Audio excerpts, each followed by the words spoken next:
semangat pagi anak-anak, tetap semangat ya, walaupun kita belajar hanya bertatap layar. Kali ini Ibu akan memaparkan tentang konsep dasar titrasi redoks. Jadi, sebelum kita mulai ke konsep dasar titrasi redoks, alangkah lebih baiknya kalau kita mereview kembali tentang analisis kimia. Jadi, analisis kimia itu ada dua macam. Ada analisis kualitatif dan juga ada analisis kuantitatif. Analisis kimia kualitatif yaitu suatu analisis kimia untuk mengidentifikasi suatu zat, misalkan kandungan yang ada di dalam suatu sampel. Jadi hanya jenis komponennya saja, tidak termasuk kadarnya. Sedangkan analisis kuantitatif adalah suatu analisis kimia untuk menentukan kadar suatu sampel. Untuk analisis kualitatif, biasanya kita ada dua cara, yaitu cara klasik dan juga cara modern. Untuk cara klasik dan cara modern ini, contohnya adalah uji organoleptis atau uji pendahuluan. Biasanya uji organoleptis ini yaitu uji dengan mempergunakan panca indera. Seperti kita menentukan kelarutan dari suatu sampel, warnanya, baunya, berasap atau tidak, dan lain-lain. Jadi yang hanya diamati dengan mempergunakan panca indera biasanya itu disebutnya adalah uji organoleptis. Kemudian ada uji reaksi kimia, uji kation, dan juga uji anion. Selain itu ada juga analisis kuantitatif. Analisis kuantitatif ini ada tiga. Ada volumetri, ada gravimetri, yang ketiga adalah elektrometri atau instrumen. Seperti yang kalian ketahui bahwa volumetri dan gravimetri itu berbeda. Perbedaan itu berdasarkan prinsipnya.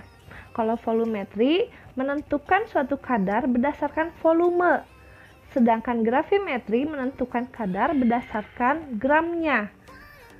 Nah, untuk volumetri atau dengan istilah lainnya titrimetri itu ada berbagai macam jenis. Yang akan kalian lakukan yaitu volumetri atau titrasi asam basa yang pernah kalian lakukan di kelas 10, kemudian titrasi redoks, titrasi pengendapan atau argentometri, dan juga titrasi kompleksometri.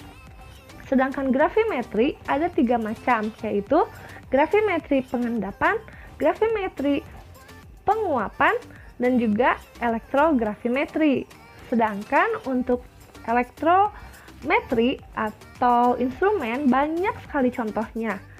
Ada AAS, spektrofotometri UV vis, HPLC, GC, dan lain-lain. Kita lanjut ke titrasi redoks. Jadi, titrasi redoks adalah suatu titrasi yang melibatkan reaksi reduksi dan oksidasi. Atau dengan kata lain, titrasi redoks yaitu suatu penetapan kadar reduktor atau oksidator berdasarkan reaksi oksidasi dan reduksi antara analit dengan titrannya, di mana reduktor akan teroksidasi dan oksidator akan tereduksi. Nah, ada berbagai macam aplikasi dari titrasi redoks, yaitu ini hanya beberapa contohnya saja. Di dunia industri akan ada lebih banyak lagi varian aplikasi atau contoh-contoh yang mempergunakan titrasi redoks. Contohnya yang pertama adalah analisis vitamin C dengan mempergunakan metode iodo dan iodimetri, atau penentuan sulfat dalam minuman anggur. Ada juga penentuan kadar alkohol menggunakan titrasi dikromatometri, dan ada juga penentuan kadar asam oksalat menggunakan titrasi permanganimetri. Lanjut ke pembagian titrasi redoks. Jadi seperti yang kalian lihat bahwa titrasi redoks itu umumnya dibagi menjadi dua macam, yaitu ada titrasi reduktometri dan juga titrasi oksidimetri. Jadi perbedaannya itu adalah larutan yang dipergunakan sebagai titrannya atau yang ada di buretnya. Jadi, apabila larutan yang ada di buretnya atau titrannya bersifat sebagai reduktor, maka disebutnya adalah titrasi reduktometri. Sedangkan apabila larutan baku yang ada di buretnya itu bersifat oksidator, maka disebutnya adalah titrasi oksidimetri. Titrasi reduktometri itu biasanya kan yang di buretnya itu bersifat reduktor. Dan biasanya sampelnya atau analitnya itu bersifat oksidator. Jadi yang reduktor akan bereaksi dengan oksidator. Sebaliknya, untuk titrasi oksidimetri yang diburetnya bersifat oksidator, maka larutan analitnya adalah reduktor. Contoh dari titrasi reduktometri yaitu iodometri. Iodometri ini mempergunakan larutan natrium tiosulfat yang bersifat sebagai reduktor. Sehingga titrasi dengan mempergunakan natrium tiosulfat ini termasuk ke dalam titrasi reduktometri. Kemudian ada juga contohnya adalah bromatometri, yaitu larutan yang dipergunakannya larutan bromat yang bersifat sebagai reduktor. Contoh dari titrasi oksidimetri, contohnya adalah permanganimetri, karena permanganimetri itu bersifat sebagai oksidator.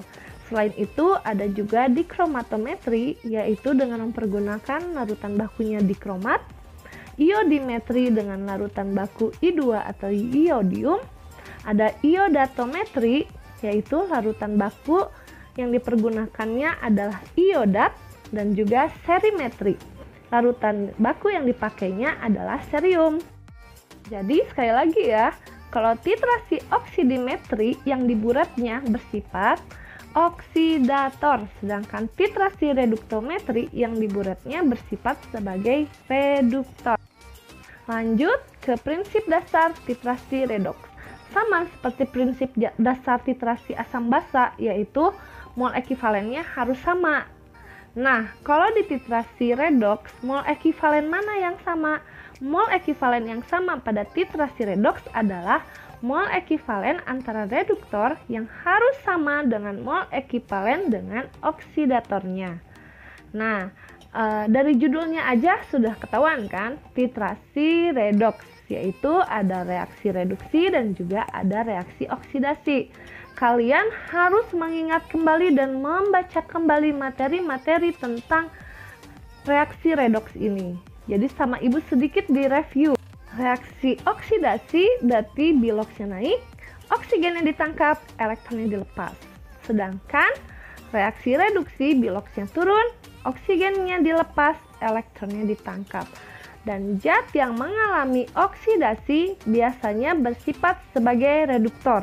Jadi dia mereduksi zat lain tetapi dirinya sendiri mengalami oksidasi.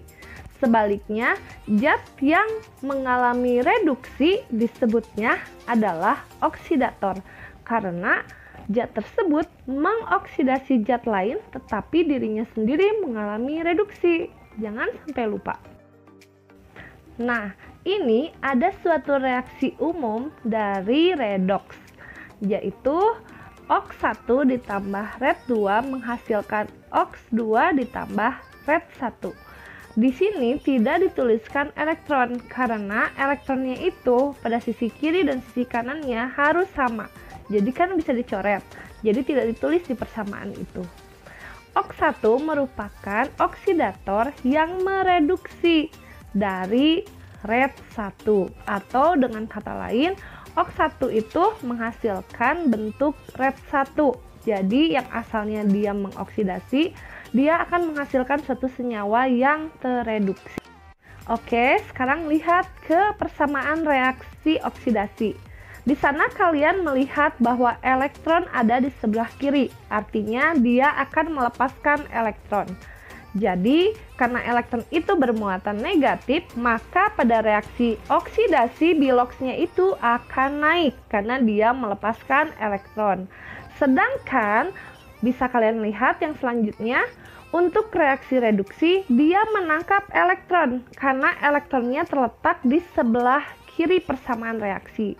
Jadi, karena dia menangkap elektron yang bermuatan negatif, berarti dapat menyebabkan biloksnya jadi turun karena ada yang muatan negatif yang masuk. Jadi reaksi reduksi ini dapat menyebabkan biloksnya menjadi turun karena dia menangkap elektron. Lanjut, nah ini konsentrasi yang dipergunakan dalam titrasi redoks yaitu mempergunakan satuan N atau normalitas, bukan M atau molaritas. karena berhubungan dengan berat ekivalen. Kenapa? Karena normalitas itu merupakan jumlah ekivalen zat larut dalam 1 liter larutan. Nah, di sini bisa kita lihat mengapa titrasi redoks ini dia mempergunakan normalitas, bukan molaritas. Nah, ini alasannya mengapa pada saat titrasi redoks yang berperannya itu adalah normalitas, bukan molaritas. Karena pada titrasi redoks ini kita mempergunakan BE atau bobot ekivalen. Jadi ini untuk mengingatkan kembali ya. Jadi ekivalen adalah banyaknya suatu zat yang memberikan atau yang bereaksi dengan 1 mol H+ atau OH- pada titrasi asam basa. Atau bisa juga dikatakan ekivalen itu adalah banyaknya suatu zat yang memberikan atau bereaksi dengan 1 mol elektron pada titrasi redoks. Jadi yang kita pergunakan kali ini adalah elektronnya, jumlah elektronnya yang dilihat untuk menentukan ekivalennya ya. Dan apabila nanti kedepannya kalian titrasi kompleksometri, yang disebut dengan ekivalennya adalah banyaknya suatu zat yang memberikan atau yang bereaksi dengan 1 mol kation bervalensi 1 pada titrasi pengendapan dan juga kompleksometri.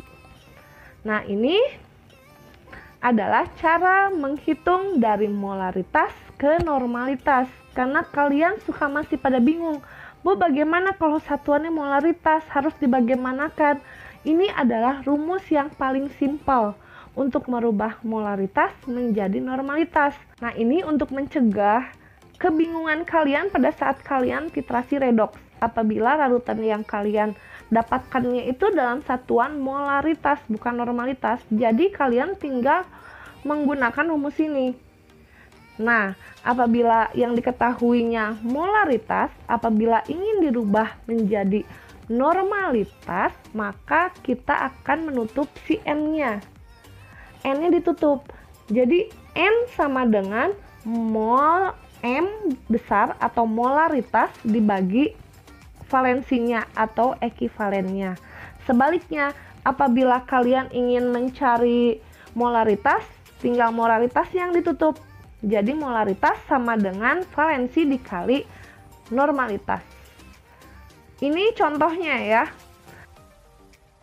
Jadi apabila dalam titrasi asam basa diketahui H2SO4 itu memiliki konsentrasi larutan 0,2 molar.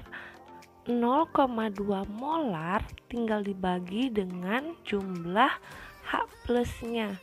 Di sana bisa kalian lihat bahwa H2SO4 memiliki 2H+.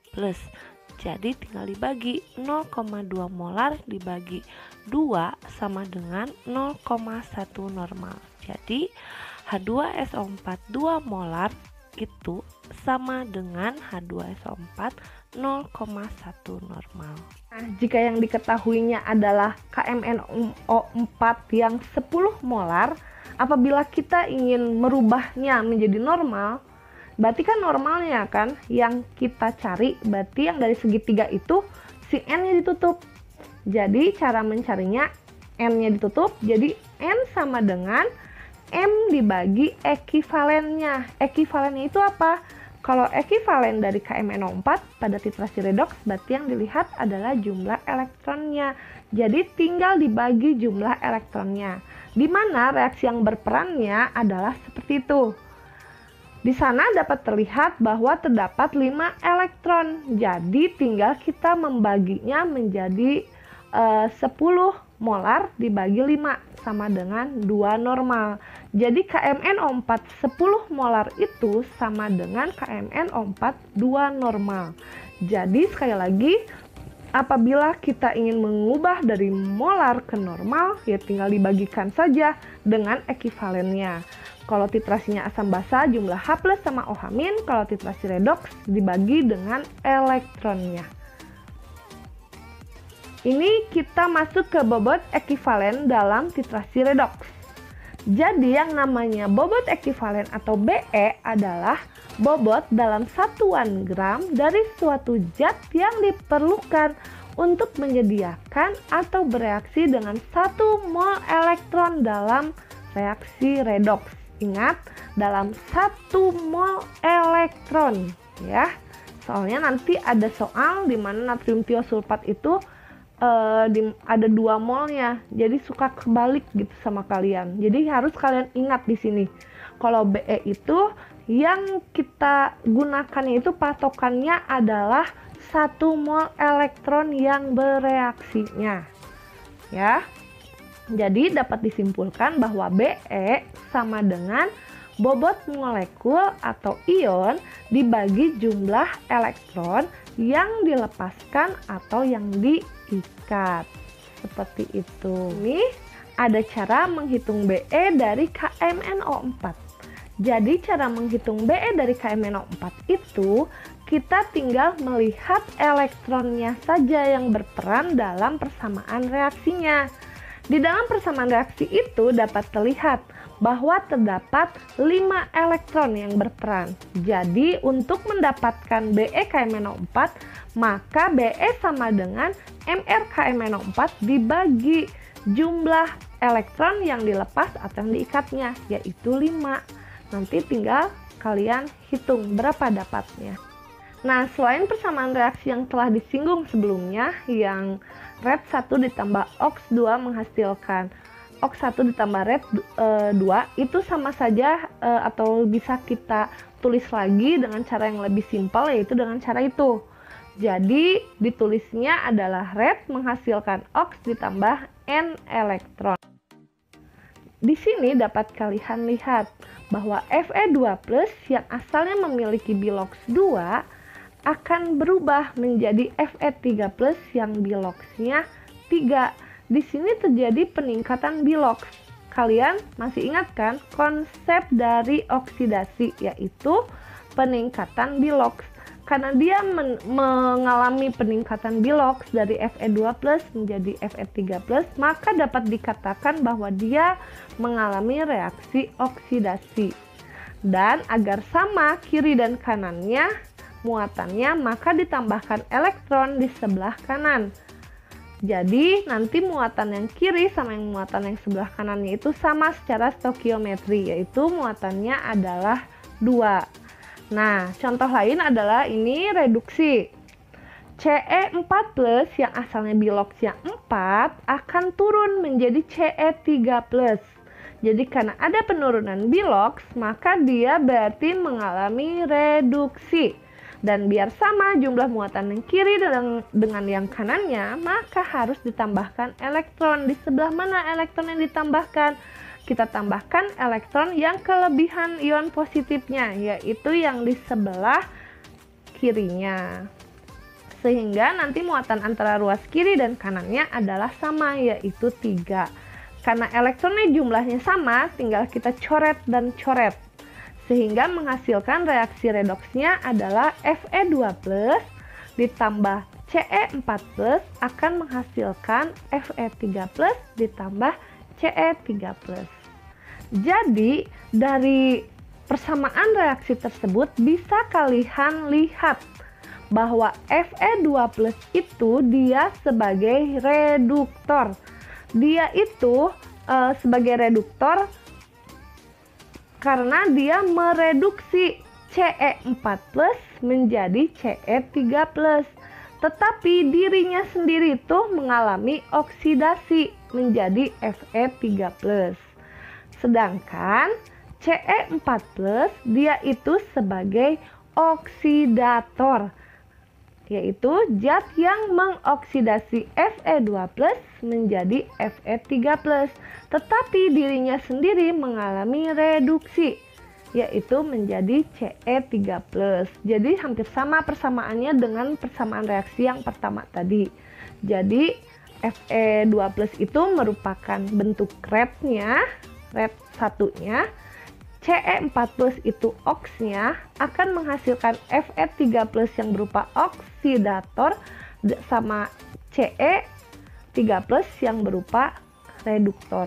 Kenapa Ibu dapat dengan mudah menentukan Fe2+ itu reduktor, Fe3+ itu oksidator? Kalian lihat biloxnya, di mana biasanya yang biloxnya lebih tinggi itu biasanya dia bersifat sebagai oksidator. Sebaliknya, yang biloxnya rendah, yang paling kecil, dia biasanya bersifat sebagai reduktor. Sekali lagi ya, kalau yang biloxnya tinggi, oksidator, yang biloxnya rendah, reduktor. Jadi kalau kita baca persamaan reaksi ini, maka dibacanya seperti ini. Kita ulang ya, soalnya ini paling dasar, kalian harus bisa membaca persamaan reaksi redoks. Jadi sekali lagi itu Fe2+ sebagai reduktor yang mereduksi Ce4+ menjadi Ce3+, sedangkan Ce4+ sebagai oksidator yang mengoksidasi Fe2+ menjadi Fe3+. Seperti itu. Nah, selanjutnya kita akan belajar menentukan mana yang bersifat atau bereaksi reduksi, mana yang bereaksi oksidasi. Kalau misalkan tidak ada keterangan seperti itu, tidak ada bacaan oksidasi dan reduksinya, bagaimana kita cara menentukan reaksi tersebut berjalan secara reduksi atau oksidasi? Yang paling simpel yaitu kalian hitung biloxnya. Ini contohnya ya. Jadi Fe2+, karena dia muatannya +2, berarti biloxnya itu adalah +2. MnO4- atau permanganat, biloxnya itu adalah +6. Kalian bisa mengecek sendiri apakah benar bilox MnO4- itu +7. Pada video pembelajaran sebelumnya telah Ibu jelaskan bagaimana cara menghitung bilox. Jadi kalian pelajari lagi. Kemudian Fe3+, karena muatannya 3+, berarti biloxnya adalah +3. Mn2+, karena muatannya +2, maka biloxnya adalah +2. Nah, setelah itu kita lihat ke persamaan reaksi yang di bawahnya. Di sini dapat terlihat bahwa Fe yang asalnya biloxnya positif 2 akan berubah menjadi Fe dengan biloxnya positif 3. Jadi dari 2 ke 3 dia mengalami kenaikan sehingga disebutnya adalah reaksi oksidasi. Sedangkan MnO4 bilox Mn-nya itu adalah positif 7. Berubah menjadi Mn2+ yang biloxnya +2. Otomatis dari 7 ke 2 dia mengalami penurunan. Sehingga apabila turun biloxnya, maka dia mengalami reaksi reduksi. Dari persamaan ini dapat terlihat atau dapat kita baca, yaitu Fe2+ berperan sebagai reduktor yang mereduksi MnO4- menjadi Mn2+.